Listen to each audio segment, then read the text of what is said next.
Phone కొట్టేసి ఏం చేస్తాం బా? నీ ఫోన్ ఎవరైనా దొంగిలిస్తే ఇక్కడైతే కొత్త ఫోన్ 50% కే ఇస్తారు. Sangeetha mobiles, your phones better half. చాలా థ్యాంక్స్ తెలుసుకో సార్. నాగ చైతన్య గారు స్పాట్లో యాక్ట్ చేస్తుంటే అతను చెప్పినట్టు డర్మి కూల్ అనే టైప్లో ఆయన ఏది తెలియదు మనకి, అంత కూల్గా ఉంటారు ఆయన. ఎలా వస్తుందో స్క్రీన్లో పోసాన్ గారు చెప్పినట్టు చూస్తే నేను షాక్ అయిపోయాను. Performance extraordinary sir. ఇది ఇక్కడ నుంచి you entered a new trajectory in your career అని చెప్పాలి. కొత్త ఆర్బిట్లోకి వెళ్ళారు ఆయన. ఆశ్చర్యం కలిగిందే. మరి అంత కూల్గా ఆయన ఉంటారు, పెద్ద మనకు సీరియస్గా ఉన్నట్టు కనిపించదు సెట్లో.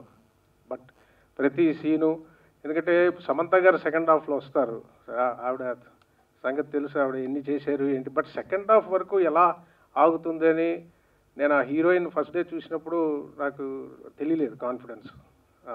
దివ్యాంశు గారు పర్ఫార్మెన్స్ కానీ స్క్రీన్ ప్రెసెన్స్ కానీ ఫస్ట్ హాఫ్లో ఎక్స్ట్రాడినరీ అండి. Performance everything. ఎందుకంటే సమంత గారు వచ్చేదాకా ఎలా ఆగుతుందని నాగ చైతన్య గారు ఆవిడ హోల్డ్ చేసిన విధానం first half extraordinary.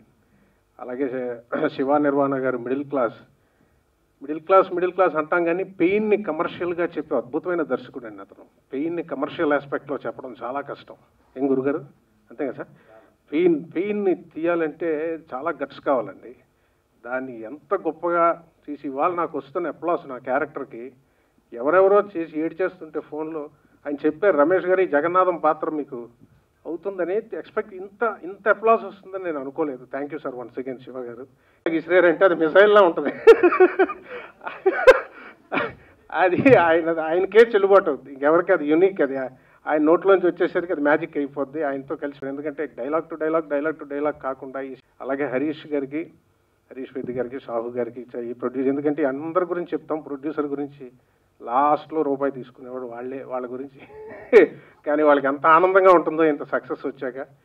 Especially last scene Samantha గారు చేస్తుంటే నా వైఫ్కి అంత వేగం ఏడుపు రాదండి. బాగుంది కదా నేను అంటుంటే సైలెంట్గా ఉంది, మాట్లాడలేదు. చూస్తుంటే తర్వాత కారులో వెళ్తుంటే చెప్పింది, ఏడుపు తట్టుకోలేకపోయానండి. ఎక్స్ట్రాడినరీ పెర్ఫార్మెన్స్ అండి. వాళ్ళు చాలా ఆనందంగా ఉంది. Thank you so much. పెళ్ళికి ముందు we were in a relationship and he's been my best friend for so long.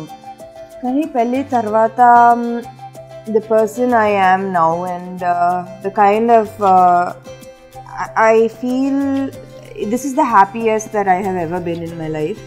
So ఒక పెళ్ళి తర్వాత ఒక కథ and the kind of what love is really.